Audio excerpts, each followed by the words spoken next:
Diyos ta ugag po tanit ang amin. Marayo mga naiya po ta kay gatang sa kawit at templo na tapin na ginatang anong mana kaya na itudutan ito. Kansyo at tangguya.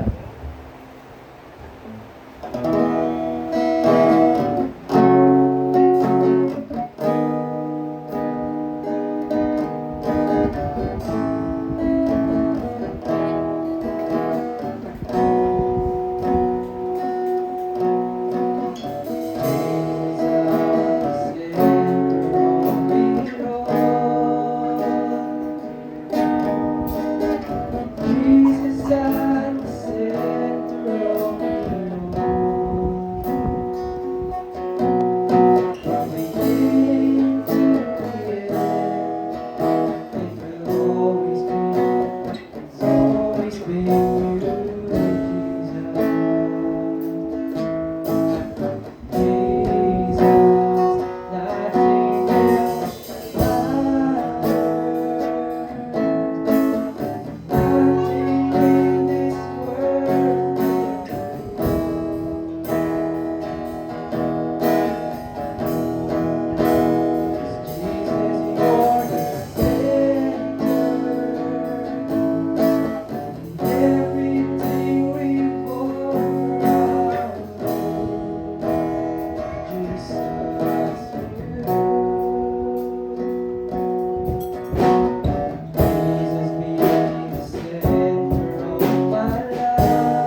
Tumaktin tayo nga kakabsa, ilukat tayo iti kararag, umong tayo.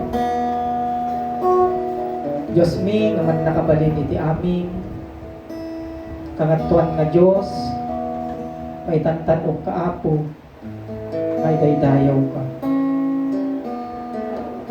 Apo, agyaman kami maninti oras, ngayon paay mo manin apo kada kami, inurnos na kami apo dito yung templo tapno iti kasta mapandakan Lord apo nga daydayawin itantanog apo itinagan mo dawatin mi kadi nga Espiritu Santo iti manguna kanyami ikan na kami apo iti karunungan tapno iti kasta mawatan mi dagiti sasaom apo nga kayat mo nga idanon iti tumunggal maysa kada kami kay kastamit apo nga dawaten mi iti pamakawan mo pakawanan niya kami kadagiti amin apo nga nagpaspasulan mi kanya kay iti bendisyon ng apo iti amin nga partes na iti pagdaydayaw mi sapay la kuma apo tasi kalaing iti mapadayawan kay maitantan o agyaman kami apo dito amin tidawat ken kararag mi iti nagan po ni Jesus. Amen. Patuloy tayo nga tumakder sa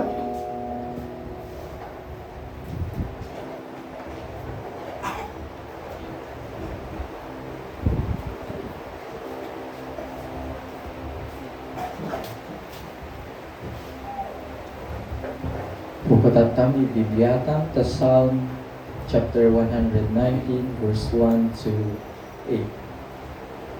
Kumnaw ikagyan na santo ito. Ang kautusan ni Yahweh. Mapalad ang mga taong malinis ang pamumuhay.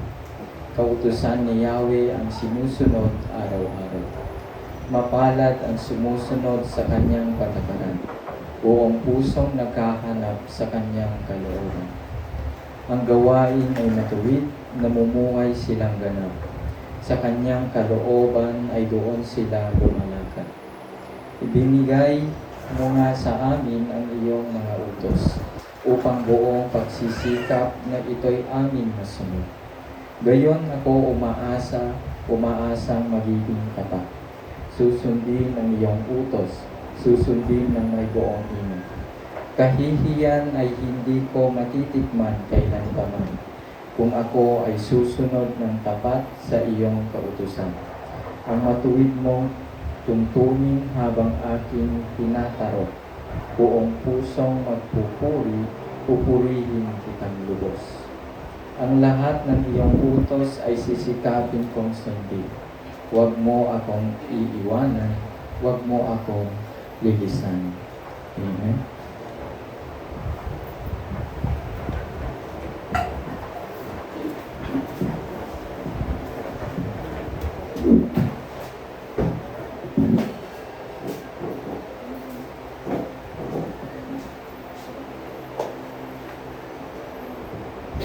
Isang mapagpalang hapon po sa ating lahat.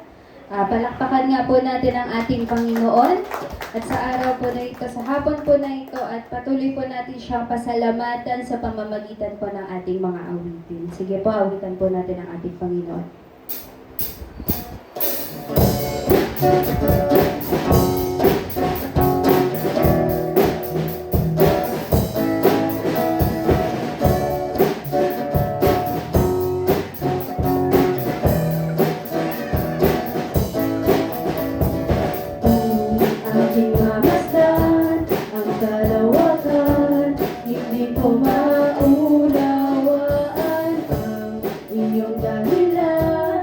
Bakit ako'y piniling mo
katulad mo.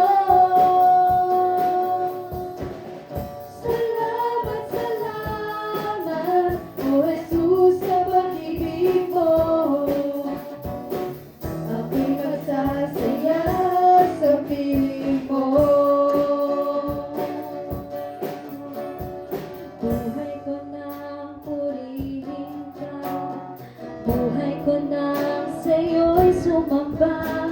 Wala nang ibang naraisin pa, kundi pasalamatan ka. Sabay-sabay mo lang uwitin. Buhay ko nang purihin ka, buhay ko nang sa'yo'y sumamba.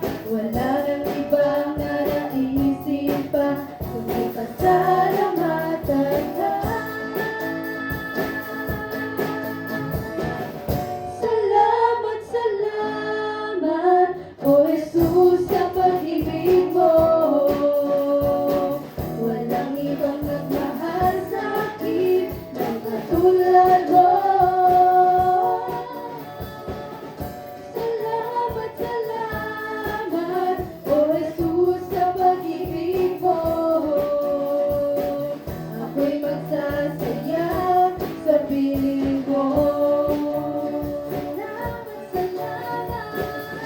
Salamat, salamat, O Jesus, sa pag-ibig mo. Walang ibang nagmahal sa akin ng katulad mo. Salamat, salamat, O Jesus, sa pag-ibig mo. Ako'y magsasaya sa piling mo. Ako'y magsasaya sa piling mo. Ako'y magsasaya sa piling mo.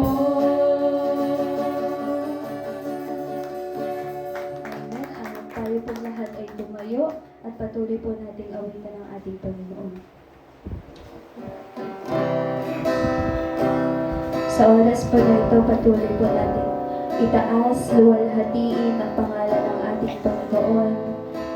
At patuloy po natin alalahanin ang kabutihan ng Panginoon sa ating buhay. Kaya sa ating pong pag-awit ng mga papuring awiting ito, ay patuloy po natin kilalanin ang kadakilaan ng ating Panginoon sa ating buhay.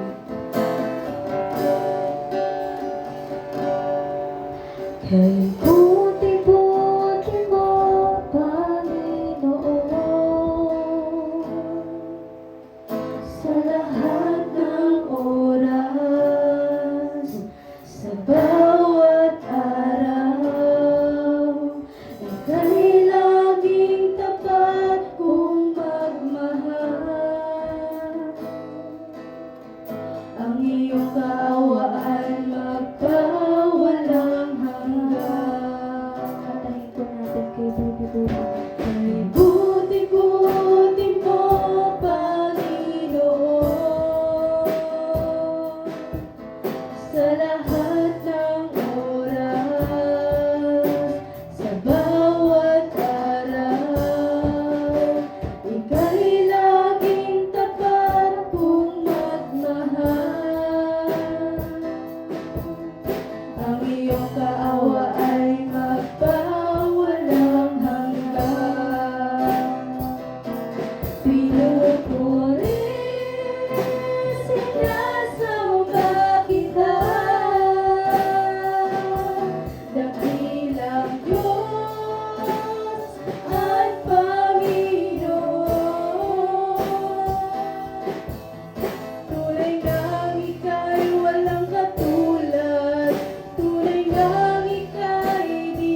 buti-buti mo, Panginoon. Sa lahat ng oras, sa lahat ng oras, sa bawat araw, ika'y laging tapat kung magmahal. Ang iyong kaawa ay magkawalang hanggan. Pinupuri, sinasamba kita, dakilang Diyos at Panginoon. Tunay na ika'y walang katulad, tunay na ika'y di nagbabago, kay buti ng Diyos na sa akin ay nagmamahal. Pinupuri, sinasamba kita, dakilang Diyos at Panginoon. Tunay na ika'y walang katulad, tunay na ika'y di nagbabago, kay buti ng Diyos na sa akin ay nagmamahal. Kay buti ng Diyos na sa akin ay nagmamahal. Kay buti ng Diyos na sa akin ay nagmamahal.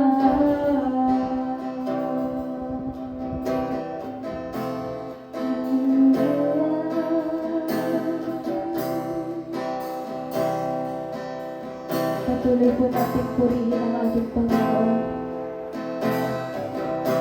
Yes, O Lord, tunay na Father God, na nararapat ka sa papuri sa lahat ng luwalhati at ng pagsamba, Panginoon. At Lord, sa oras po na ito, Father God, patuloy ka namin itinataas, Panginoon.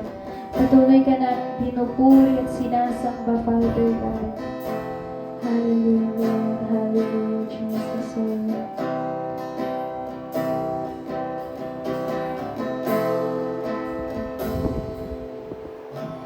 Salamat sa dakila mong pag-ibig.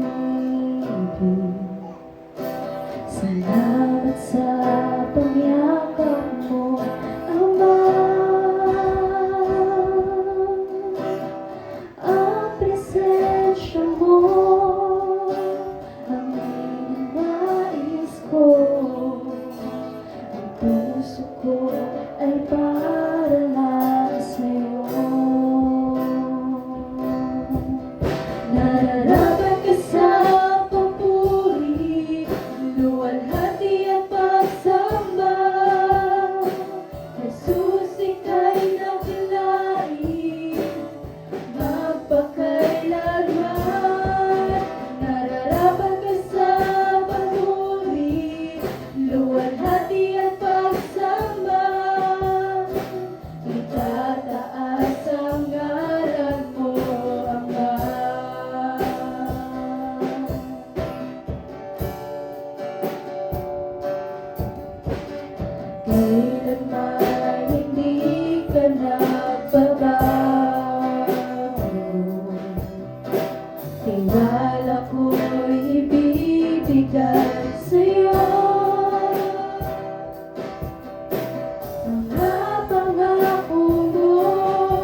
Masaya po ba tayo na present po ang lahat? Amen po?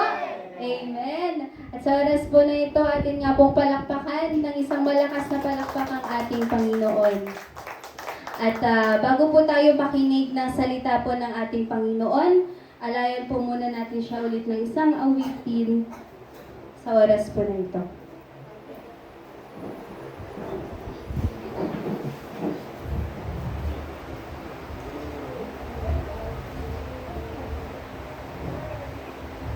Ayan.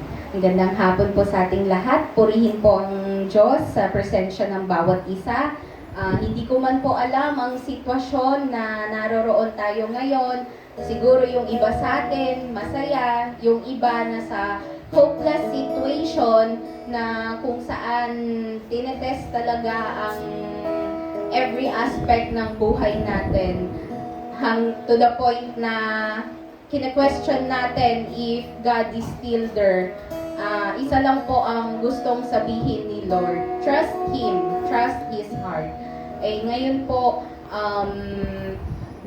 let us meditate this song as we sing it para kay Lord.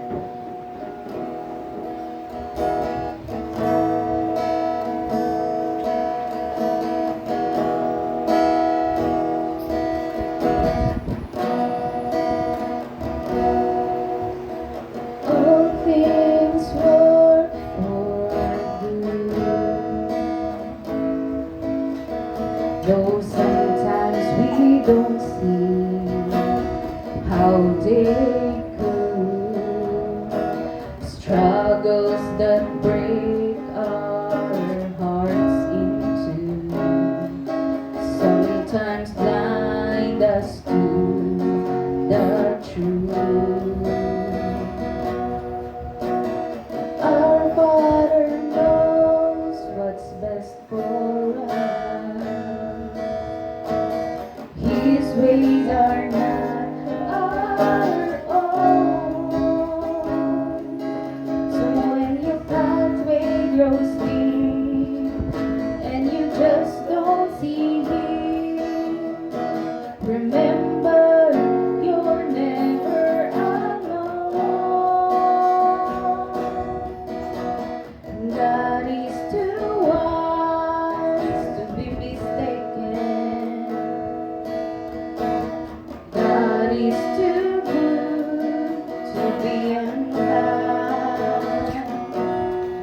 So when you don't understand, when you don't see His plan, when you can't trace His hand, trust His heart.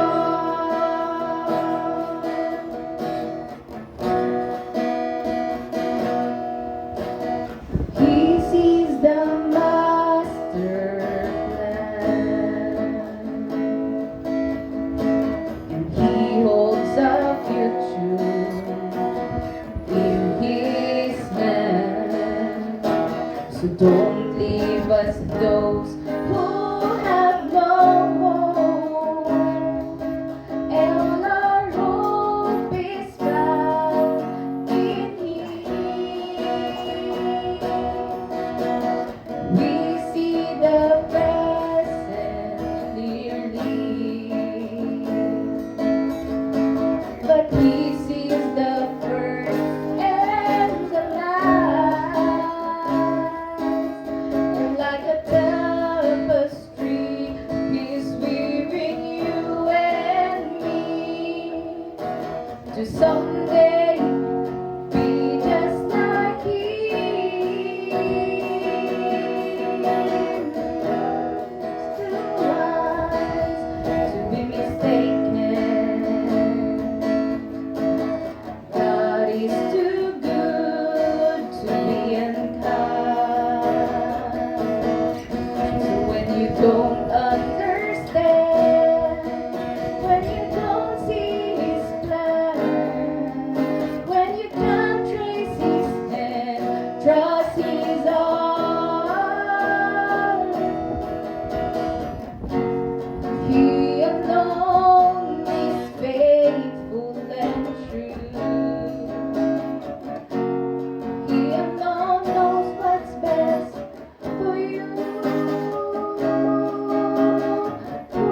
is too good to be unkind.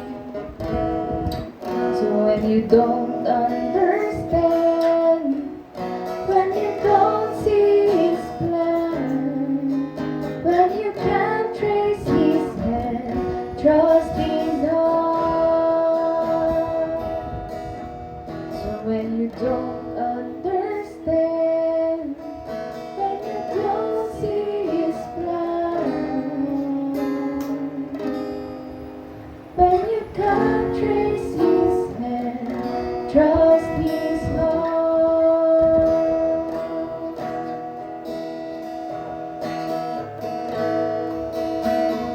Trust His heart. Marayaw Iyaho.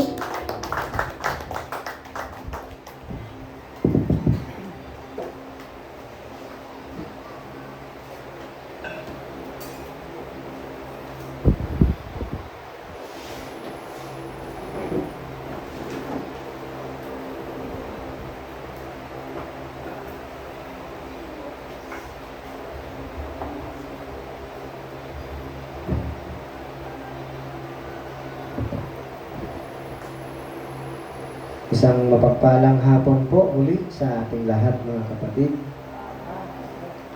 Lubos ko pong pinupuri at pinapasalamatan ng Diyos sapagkat sa kabila ng hindi kanais-nais na pangyayari na nahiwa ang hinlalaki ng aking paa ay hindi man ako nakapunta noong Sunday dito. Ngayon ay niloob ng Diyos na tayo'y magkita-kita muli at magkaisa upang ating purihin at dakilain ang makapangyarihan at buhay na Diyos. At ako'y lubos na nagpapasalamat sa inyo mga kapatid, sa buong GPC family, sa pananalangin ninyo upang iabot ng Diyos ang lubos na pangangailangan ko noong pagkakataong nasugat ang aking paa. At salamat nga sa Kanya sapagkat hindi niya ako pinabayaan, bagkus ay pinagkaloob niya ang lakas na kinailangan ko upang tiisin ang sakit. Bagamat hanggang ngayon ay may sakit pa rin akong iniinda, ngunit sa kapangyarihan ng Diyos upang lalong mahayag ang Kanyang biyaya ay ipinagkaloob niya sa akin ang pagkakataong ito upang ipahayag muli ang mensahe ng Kanyang mga salita. Kung kaya tayo po tumayong lahat upang ating basahin ang banal na kasulatan, ang sulat ni Juan sa kapitulo 14, John 14. Umpisahan po natin basahin ang verse 15 at hanggang 18. At ganito po ang nakasaad sa page 130 ng ginagamit po nating Biblia. Sa verse 15 po, kung iniibig ninyo ako, tutuparin ninyo ang aking mga itinuturo. Dadalangin ako sa Ama upang kayo'y bigyan niya ng isa pang tagapagtanggol na magiging kasama ninyo magpakailanman. Siya ang Espiritu ng katotohanan na hindi matanggap ng sanlibutan sapagkat siya ay hindi nakikita ni nakikilala ng sanlibutan. Ngunit nakikilala ninyo siya sapagkat siya'y nasa inyo at siya'y mananatili sa inyo. Hindi ko kayo iiwang nangungulila, babalik ako sa inyo. Tayo po'y nanalangin. O Diyos na dakila, kataas-taasan, kabanal-banalan, ang iyong pag-ibig at katapatan ay magpakailanman, Panginoon, hindi magwawakas. Ikaw ang Diyos noon, bago palikhain ng sanlibutan, At ikaw pa rin ang Diyos. Kahit na magunaw ang mundo, Panginoon, mananatili ka sapagkat ikaw ang punot dulo ng lahat. Kami po ay lubos na nagtitiwala sa iyo, sa iyong mga salita na aming maririnig sa oras na ito. Lubos kaming nananalig sa iyong Espiritu na siyang gagabay at magtuturo sa amin, magbibigay ng karunungan upang lubos naming maunawaan ang nais mong ituro sa bawat isa sa amin. Tulungan mo nawa ang bawat isa na maging gising palagi at bukas ang puso at isipan na tatanggap sa biyaya ng iyong mga salita na iyong inihanda para sa amin. Nawa, Panginoon, ay walang ibang madadakila at mapapapurihan sa aming pakikinig, sa aming pag-aaral ng iyong mga salita, kundi ikaw lamang. Gamitin mo lang nawa, Panginoon, ang iyong abang lingkod na sisidlan ng pagpapalang nais mong iabot sa bawat isa. Nararito ngayon, ganun din, Panginoon, sa mga kapatiran naming makikinig sa online platform ng uploaded na mensahe ito. Salamat sa kabutihan mo. Salamat at hindi ka nagkukulang, Panginoon, sa biyaya na ipinagkakaloob mo sa amin. Dinadakilat, pinupuri ka namin. Ito po ang aming dalangin sa pangalan ni Jesus. Amen. Sige, tayo po'y maupo at aralin po nating mabuti ang bilin ng Panginoong Jesus at kanyang pangako sa kanyang mga alagad noong mga panahong kanyang sinabi ang mga katagang ito. Dito sa John chapter 14 ay binibilinan ng Panginoong Jesus ang kanyang mga 11 apostol. 11 na lang sila nung panahong ito sapagkat wala na si Judas. Sa chapter 13 nitong John ay doon umalis na si Judas upang sa ganon ay kanyang tupdin kung ano ang itinakda ng Biblia na gagawin niya. Kaya mababasa natin dyan sa verse 31 ng chapter 13 na pagkaalis ni Judas ay sinabi ni Jesus, ngayon ay mahahayag na ang karangalan ng anak ng tao at sa pamamagitan niya ay mahahayag din ang karangalan ng Diyos. So nakaalis na si Judas dyan.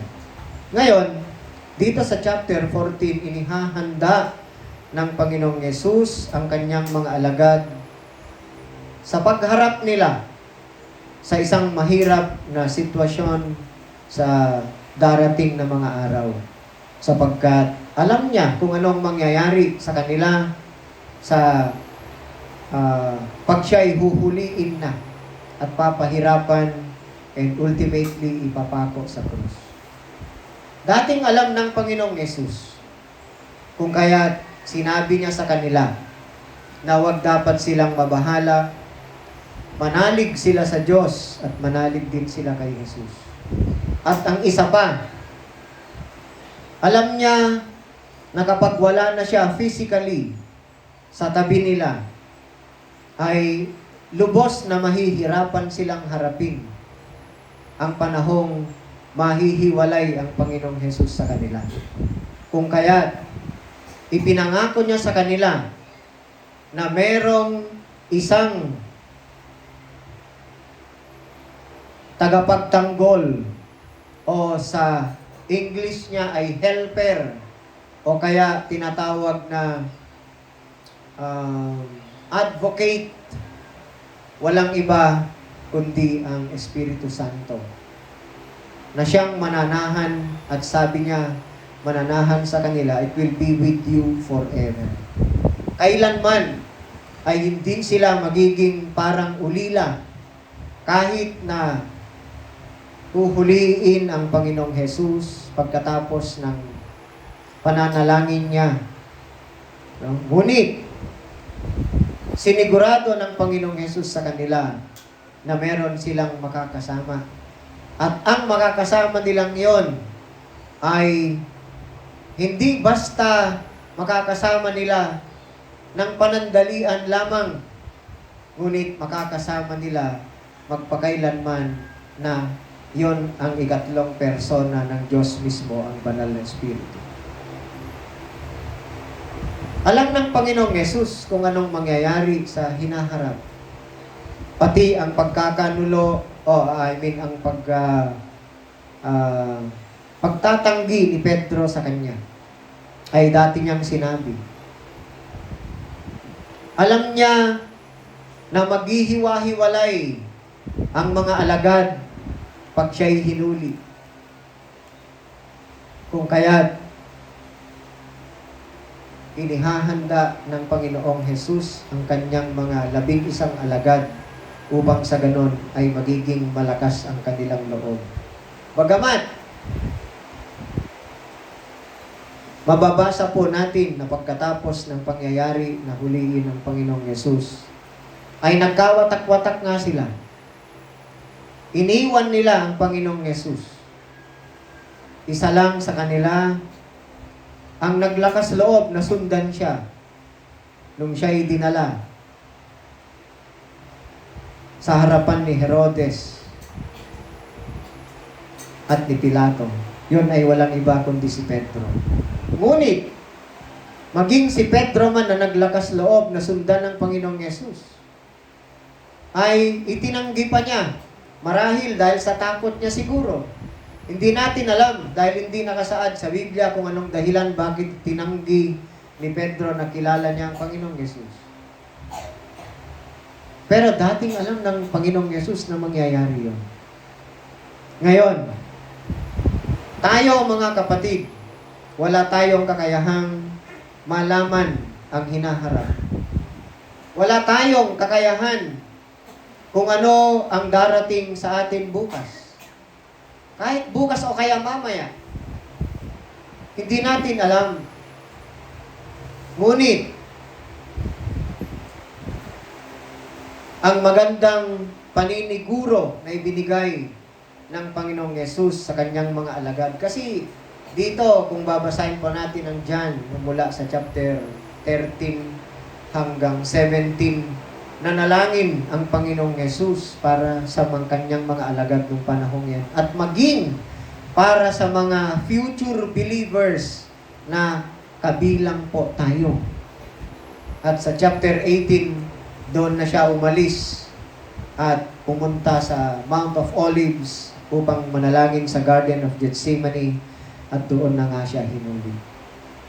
Ngayon, hindi natin alam kung ano ang darating sa ating kinabukasan.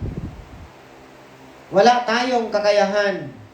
Hindi sapat ang ating kaalaman na harapin ang bawat pagsubok na maaaring dumating sa buhay natin. Hindi sapat ang ating lakas upang kayanin ang kabigatang maaari nating pasanin sa mga darating na araw. Hindi sapat ang lakas ng loob natin sa bawat unos na darating sa buhay natin. Hindi sapat ang ating pang-unawa sa lahat ng maaaring mangyari o kaya kung saan tayo gustong dalhin ng Diyos. We do not have enough understanding for every path God has appointed for us to take. Kung titignan lang po natin ang ating mga sarili, hindi po talaga tayo handa sa anumang darating. Kung minsan nga, we are caught by surprise na sinasabi nila. Nabibigla na lang tayo kung minsan kung bakit darating ang pagsubok sa buhay natin. Because hindi naman natin napaghahandaan. Bakit? Hindi nga natin alam kung anong mangyayari kinabukasan eh. Paano natin paghahanda ng isang bagay na hindi natin inaasahang darating o mangyayari? Ngunit ang Panginoong Yesus, sinabi niya at siniguro niya sa bawat mananampalataya na kahit ganon ang kalagayan natin, wala tayong kayahang malaman ang pwedeng mangyayari o anumang darating kinabukasan. Ang kasiguruhan, sabi niya, hindi niya tayo pababayaan na harapin ang bukas na mag-isa. Meron tayong kasama at ang ipinangako niyang makakasama natin ay our great and abiding helper. Yan ang title ng mensahe ngayong hapon para sa atin. Ang dakila at mananatiling tagapagtanggol natin magpakailanman.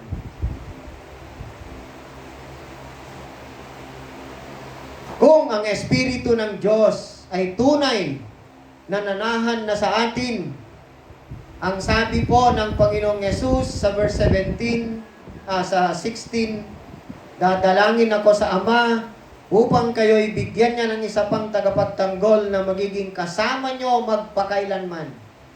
I will pray to the Father and ask Him to give you another counselor or helper that will abide with you forever, ang sabi sa English. Kailanman ay hindi tayo magiging parang ulila na walang tutulong sa atin sa pagharap natin sa mga pagsubok sa buhay. Nasubukan nyo na ba na parang mag-isa nyo lang pinapasan ang lahat ng kabigatan sa buhay? Nasubukan nyo na bang ganon? Mahirap. Ngunit, bilang mga mananampalataya, sinisiguro po ng ating Panginoong Hesus ng Banal na Espiritu ay mananahan sa atin magpakailanman. Yun po ang unang point. He will be with us forever through each and every season of life. Hindi po sinabi ng Panginoong Yesus ng Banal na Espiritu ay mananahan sa inyo sa mga pagkakataon lang na gustuhin niya o sa mga pagkakataon lamang na masaya ang buhay nyo. Hindi niya sinabi yon. Ang sinabi ng Panginoong Yesus ay mananatili siyang kasama natin magpakailanman. Each and every season of life. Kung aaralin po natin ang Biblia, napakarami pong pagkakataon na kung saan ang mga tunay na mananampalataya maging sa lumang tipan pa lang na kita natin na naranasan nila ang abiding presence ng Diyos kahit sa bingit na ng kanilang kamatayan. Kung maalala po natin sa Daniel chapter 3, ang tatlong kaibigan ni Daniel, si Meshach, si Shadrach, at si Abednego. Wala po silang ginagawang masama nung panahong yon dahil sila nga ay nasa ilalim ng kapangyarihan ng hari ng Babylon na si Nebuchadnezzar. Inakusahan sila ng mga ayaw sa kanila, ng mga Babylonia. Sabi nila, hindi sila nagpapasakop sa iyo dahil hindi sila sumasamba sa malaking rebultong ipinatayo mo. Yan ang sabi ng mga tao. Nagalit si Nebuchadnezzar at ang ipinasya niya na yung tatlo ay itatapon sa pugon. Ngunit bago sila itapon sa pugon, ay pinainit muna ang pugon ng 7 beses, 7 times hotter sa dating init nito. Kung kaya nga, ang mga kawal na nagdala sa kanila doon sa bunganga ng pugon ay namatay kaagad dahil sa init. At ang tatlong iyon, si Meshach, si Shadrach, Abednego, ay nahulog sa apoy. Ngunit, nung tinignan sila ng hari, nagtaka siya sapagkat Sabi niya, bakit 4 ang nasa pugon samantalang 3 lang ang inihulog ninyo? At ang pang-4 ay sabi niya, kawangis ng isang tao. At yun nga, ang presensya ng Diyos na sumama sa kanila, maging sa bingit ng kanilang kamatayan, hindi umalis ang presensya ng Diyos sa kanila, ngunit ni-rescue sila ng Diyos. Kahit isang hibla ng kanilang buhok ay hindi nasunog. Naranasan nila ang abiding presence, ang abiding power, the rescuing power of the Almighty God. Maging si Daniel, sa chapter 6 ng Book of Daniel,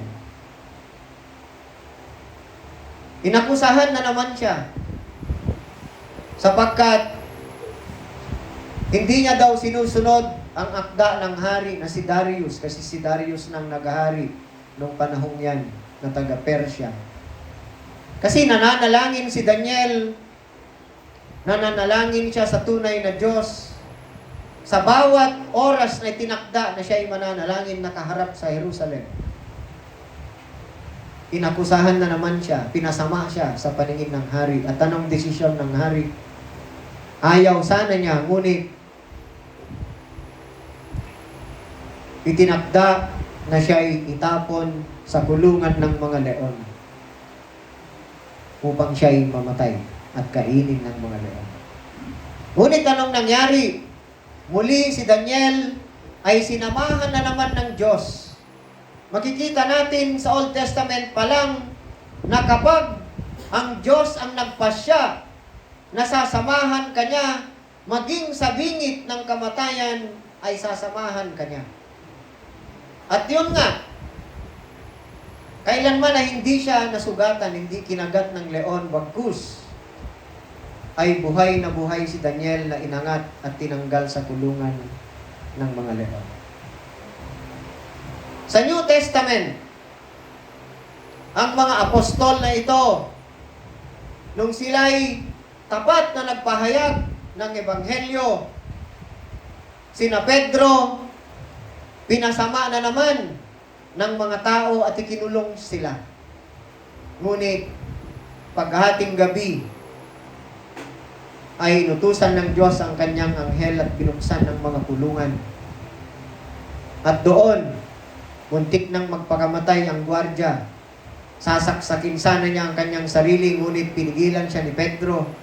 Ang sabi niya, wag mong patayin ang sarili mo, sapagkat naririto kaming lahat. Ang akala kasi niya, tumakas na lahat ng bilanggo.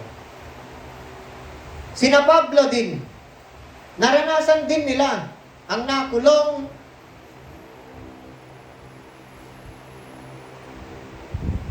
at na-rescue sila ng Panginoon. Kung iisipin natin mabuti mga kapatid, sa kalagayan ni Meshach, Shadrach at Abednego, wala bang kakayahan ng Diyos na sana pigilin na sila'y itapon sa pugon? O kaya si Daniel, wala bang kakayahan ng Diyos na pigilin sana na siya'y ihulog sa kulungan ng leon? Meron, dahil Diyos siya. Ngunit ipinahintulot niya na mangyari yun upang mahayag na ang presensya niya ay mananatili sa mga taong kinakasihan niya. Sina Pablo, sina Pedro, at ibang mga alagad, naranasan nila na ipinahintulot ng Diyos ang ganong mga pangyayari, and then ni-rescue niya sila. Ngunit, may mga pagkakataon din, katulad ni Esteban, pinahayag niya ang Ebanghelyo. Tapat na pinahayag niya ang tungkol kay Jesus. Ngunit anong nangyari? Binato siya hanggang mamatay. Pwede sanang pigilin ng Diyos yun, dahil siya ay tapat na lingkod.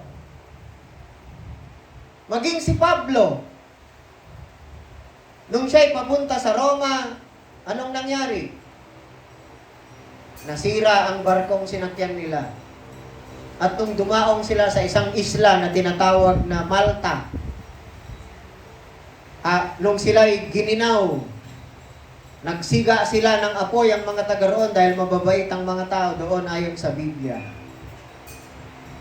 Ngunit nung sila'y nagsisiga ng apoy, biglang may ahas na lumabas dun sa kahoy na kanilang gagawing panggatong. At tinuklaw si Pablo sa kanyang kamay at pumulupot pa yung ahas. Ang sabi pa ng leader nila dun sa islang yon ng panahong yon, sabi niya, masama ang taong ito sapagkat nakaligtas man siya sa kapahamakan sa dagat, ngunit hindi pa rin siya makakaligtas at mamamatay siya sa kagat ng ahas. Ngunit, anong ginawa ni Pablo? Ipinagpag lang niya ang ahas sa apoy. At kanilang hinintay. Hinintay nila na si Pablo ay mamatay. Ngunit namatay ba si Pablo? Hindi. Kaya't nagbago ang sinabi ng leader ng mga taong nasa isla ng Malta. Ang sabi niya, siya isang Diyos. Ngunit sinaway siya ni Pablo dahil hindi nga siya Diyos. Maraming pagkakataon, maging ang mga tapat na mga lingkod ng Diyos na sumunod sa kanila, may mga pinahirapan, may mga sinunog, itinali sa stock ang tawag doon, at sinunog ng buhay. Ang mga alagad, anong nangyari sa kanila? Ipinahintulot ng Diyos na may mapugutan ng ulo, katulad ni Juan Bautista. Meron sa kanila ang hiniwa ng buhay, pinugutan ng kanilang ulo. Merong itinapon sa kumukulong mantika hanggat namatay, at may ipinako sa krus katulad ni Pedro. Si Juan lamang ang naiwan na ikinulong sa isla ng Patmos. At doon nga naisulat ni Juan ang librong Revelation. Kung hahalawin natin yan, mga kapatid, naging tapat silang lingkod ng Diyos, ngunit they did not escape ang mga kahirapan sa buhay, ang pag-uusig. Ganon din po tayo sa panahon natin ngayon. Bagamat hindi sapat ang ating lakas, katulad ng sabi ni Pablo sa 2 Corinthians chapter 12, upang ako'y manatiling mapagkumbaba para hindi ako maging mayabang. Ang Diyos ay nagbigay sa akin ng thorn of the flesh. Ipinanalangin ko ng 3 beses, I pleaded with the Lord 3 times to remove this thorn of the flesh in me. A messenger of Satan, sabi niya, na nagpapahirap sa akin. Ngunit ano ang sagot ng Diyos sa kanya?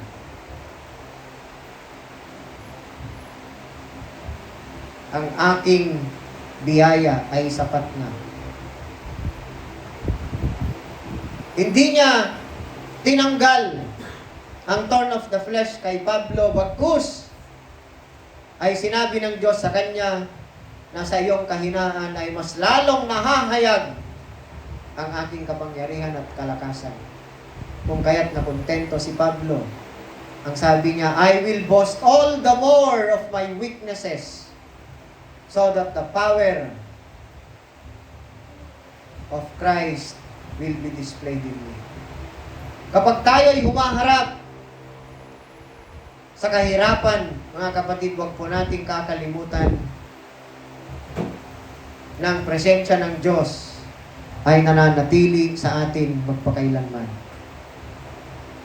Hindi man sapat ang ating lakas, hindi man sapat ang ating karunungan, hindi man sapat ang ating lakas ng loob o pang-unawa sa mga nangyayari sa atin, ngunit hindi tayo dapat magtitiwala sa ating mga sarili. Kailangan po nating lubos na manalig sa banal na Espiritu na nananahan sa atin.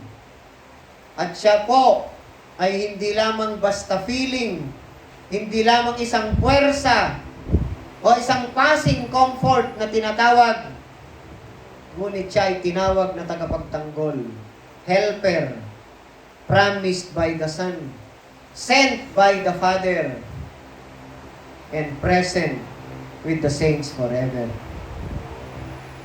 Kaya kung haharap tayo mga kapatid sa mga iba't ibang pagsubok sa buhay, huwag po nating kakalimutan na ang Diyos, ang ikatlong persona ng Diyos, ang makapangyarihan, alam niya ang lahat ng bagay, alam niya ang hinaharap natin, ang banal na Espiritu ay kasakasama natin, hindi niya tayo iiwan. Amen. Mahirap ang mag-isa. Sabi ko nga, kung minsan, kapag hinaharap mo o kaya pinapasan mo mag-isa ang bigat ng buhay, mahihirapan ka sapagkat limitado lang po ang lakas natin. Kaya ang imbitasyon ng Panginoong Yesus sa Matthew 11, "Come to me, all you who are heavily laden and burdened. Take my yoke upon you and learn from me. For my yoke is easy and my burden is light, and I will give you rest." Ang tunay na kapahingahan ng ating mga napapagal na kaluluwa ay walang iba kundi ang Panginoong Hesus lamang. Siya ang ating kapahingahan sa bigat ng ating mga kasalanan. Siya ang ating kapahingahan sa bigat ng demand ng religiosity. Kung kaya't sa Kanya tayo sasandal at sa Kanya tayo magpapahinga. Amen. So yan po ang una. Ang pangalawang punto ay siya ang ating constant advocate. Ang banal na Espiritu ang ating constant. Pag sinabing constant, hindi nagbabago, nananatili. No?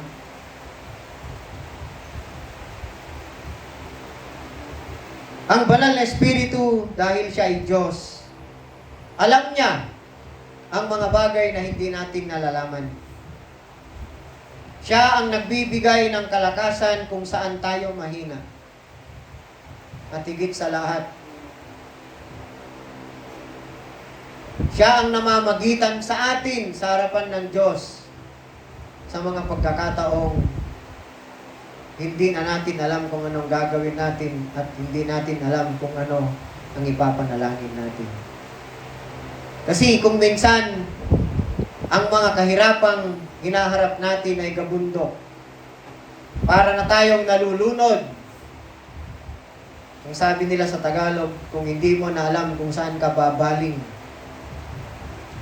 hindi mo na alam kung anong ipapanalangin mo, ang banal na Espiritu, huwag po nating kakalimutan.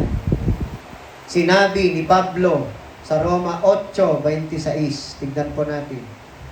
Basahin po natin ang Romans 8 verse 26.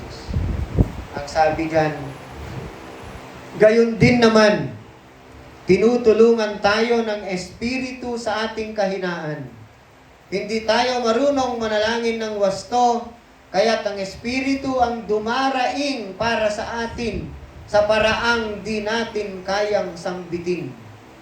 He groans with words that we don't understand.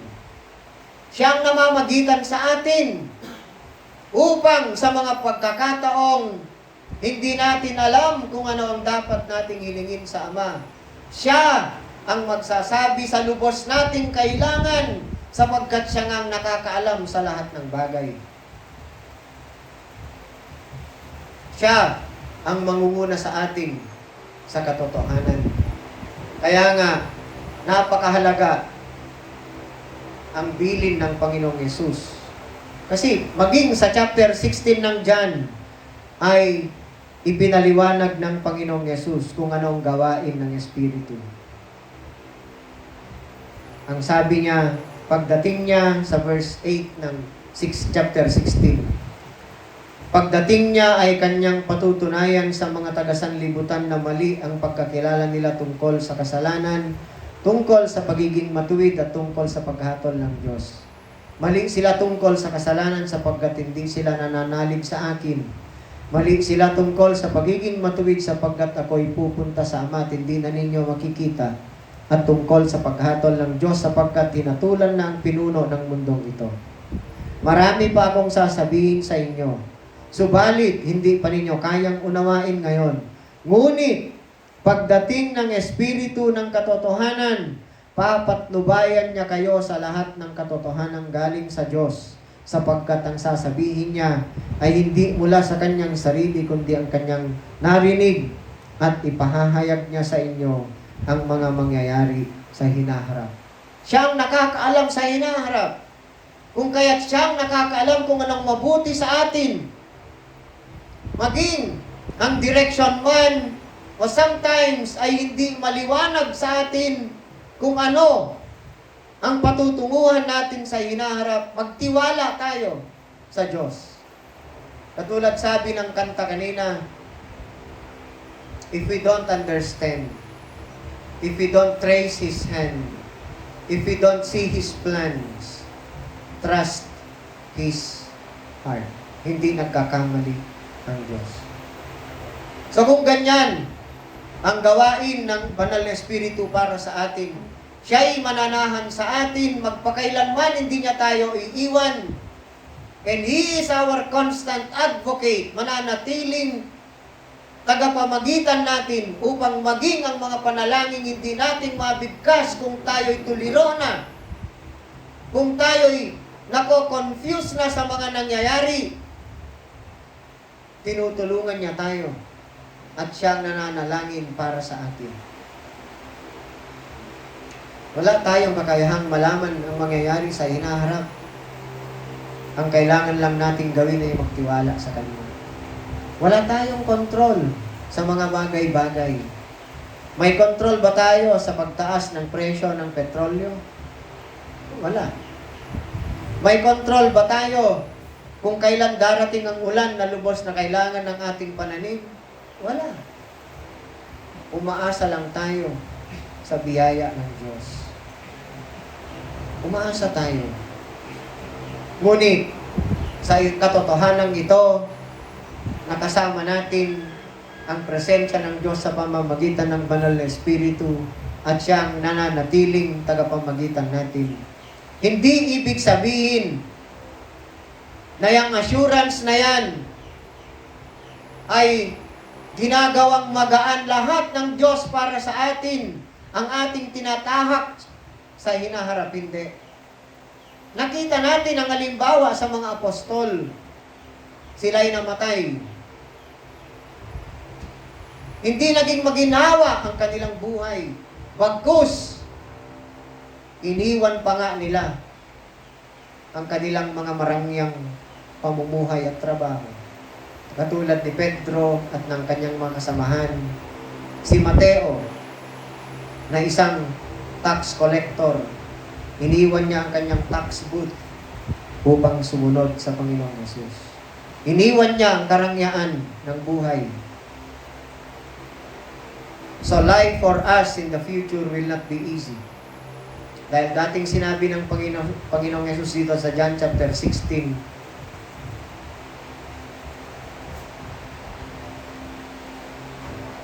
basahin ko nga sandali.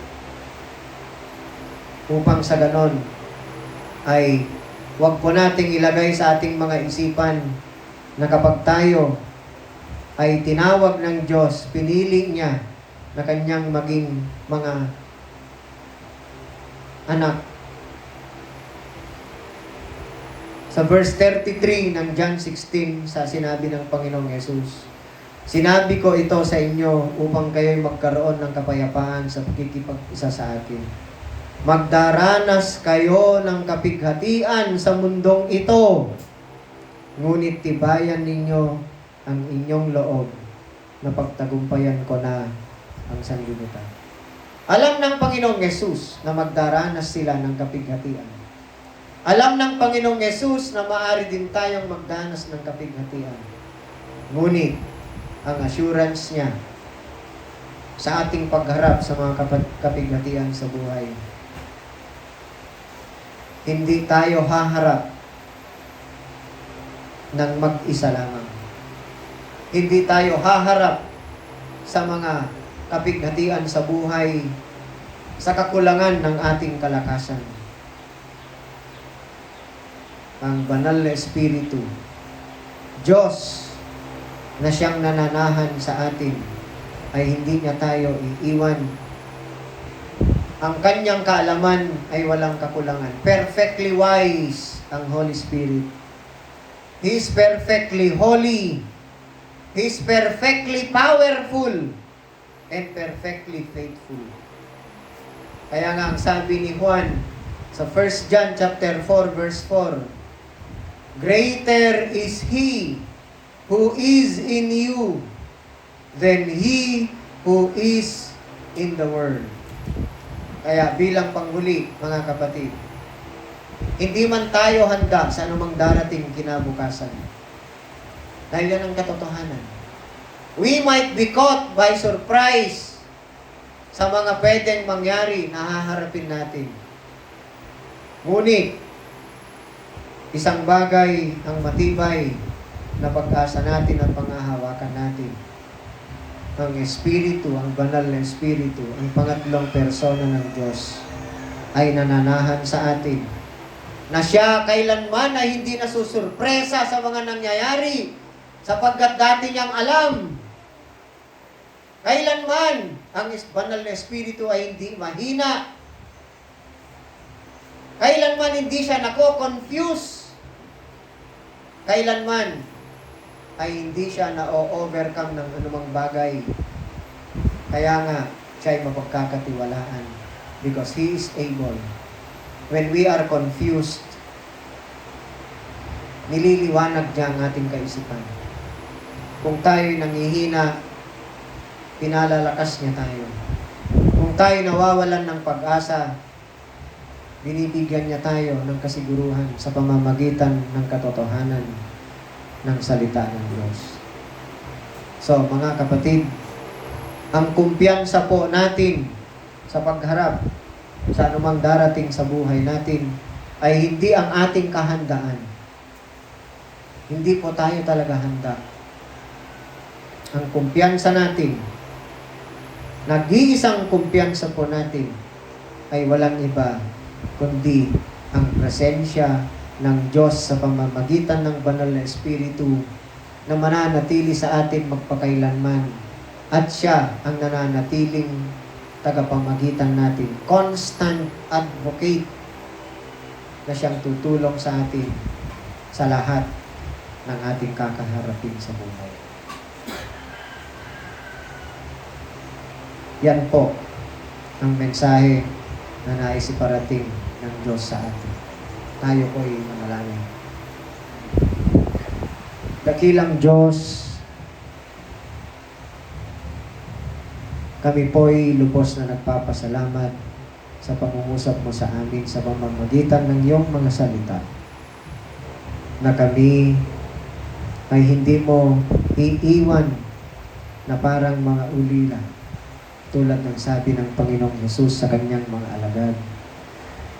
Ang banal na Espiritu na iyong isinugo upang manahan sa amin magpakailanman ang siyang tutulong sa amin, ang siyang mamamagitan sa amin sa iyo, aming Ama sa langit, upang maging sa mga pagkakataong hindi namin alam kung anong papanalangin namin ay siyang tutulong sa amin, mananalangin para sa amin sa pamamagitan ng mga salitang hindi namin maunawaan. Lubos kaming nananalig, Panginoon, sa tulong ng banal na Espiritu, lalong-lalo na sa pagharap namin sa iba't ibang mga kapighatian sa buhay, pagsubok man o suliranin, sapagkat siya ang may kakayahan na aakay sa amin upang itawid kami sa mga rumaragasang agos ng kahirapan sa buhay.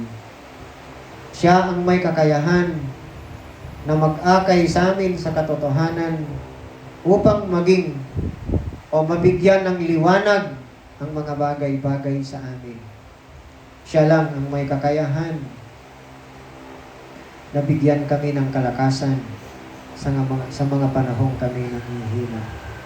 Kung kaya tulungan mo kami, O Diyos, na manatiling nagtitiwala at nananalig sa plano mo, sa direction mo. Hindi man namin alam kung ano ang kalooban mo sa amin. Pipiliin po namin magtiwala sapagkat ikaw ang nakakaalam sa mabuti para sa amin, Panginoon. Maraming salamat sa pangungusap mo sa amin. Pagpalain mo nawa bawat isa sa amin na nawa ay natanggap namin ang biyaya na inalaan mo sa bawat isa sa pamamagitan ng iyong mga salita.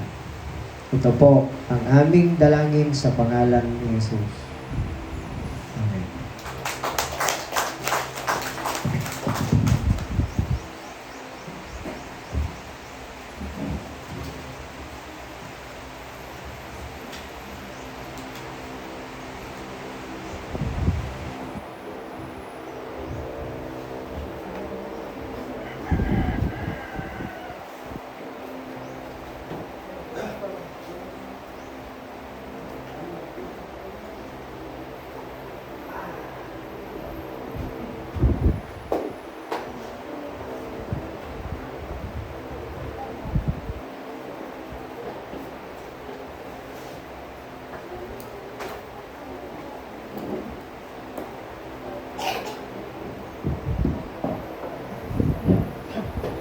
Ayaw iya po tambil sa ay nato iberat kamera kakabitan ito.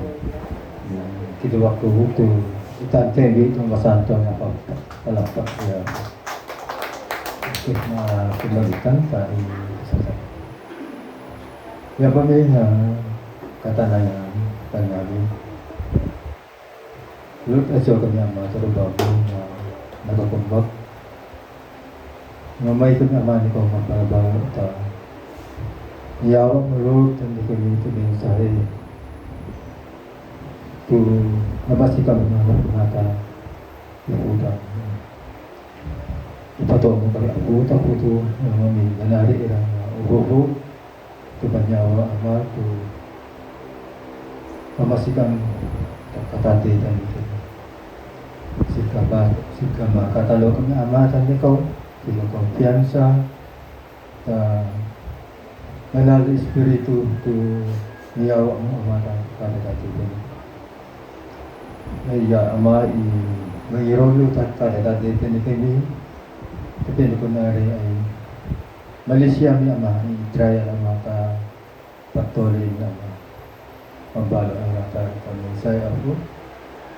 Kude ka pa mat blessing ra ama tu nagbuo ang mata ni kau. So ngayon ama, i-tempo mi to mangituli ama to mabayu ang tapong amatan ikaw. Then siya ama, may mangitabo kundi ka pa ama tawan may tabong na ito. Then siya mabayu. Lord, na nilaman ako mundag niya ama, isiwa pa ako may plano. Tadi lamang ako matiyo sana yung irang lubulan. Pagbalo ama, marayaw ka, tayo ang insalmita ng ganaya mo Jesus. Amen.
Tayo pong lahat ay tumayo para sa pangwakas na panalangin.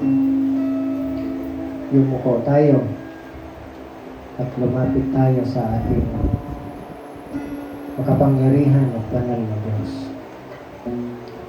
Panginoon, Diyos na buhay,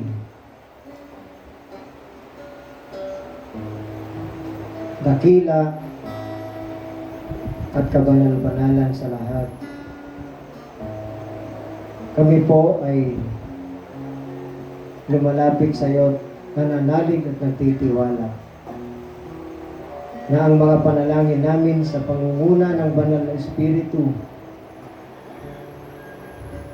ay makakaabot sa iyo, maririnig mo at tutugunin mo ayon sa iyong kalooban, O Lord. Nawa ang kalooban mo sa langit ang matupad sa amin dito sa lupa.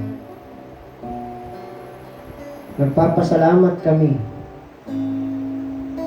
sa iyong walang hanggang kabutihan, sa iyong walang hanggang pag-ibig, sa iyong kagandahang loob. Nung pinili mo, Panginoon, na kami kaawaan, tinubos mo kami sa pamamagitan ng dugo ng iyong nag-iisang anak, ang aming Panginoong Jesus. Patuloy nawa, Panginoon, na pakabanalin mo kami.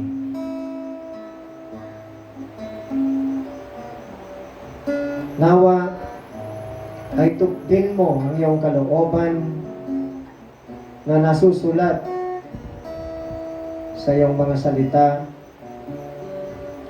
na sa iyong katapatan ang lahat ng iyong mga pinili at tinawag. You predestined us to be conformed to the likeness of your Son. Nawa, Panginoon, ay maranasan namin ang katuparan hanggang sa glorification, sapagkat yan ay gawain mong lahat, Panginoon.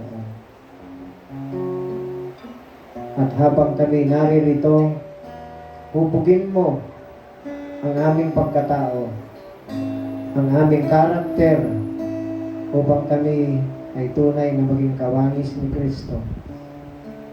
Tulungan mo kami sa aming mga kahinaan. Igawad mo nawa ang pagpapagaling sa amin, lalong-lalo na sa may mga sakit na iniindang katulad namin, Panginoon. Si Sister Saling,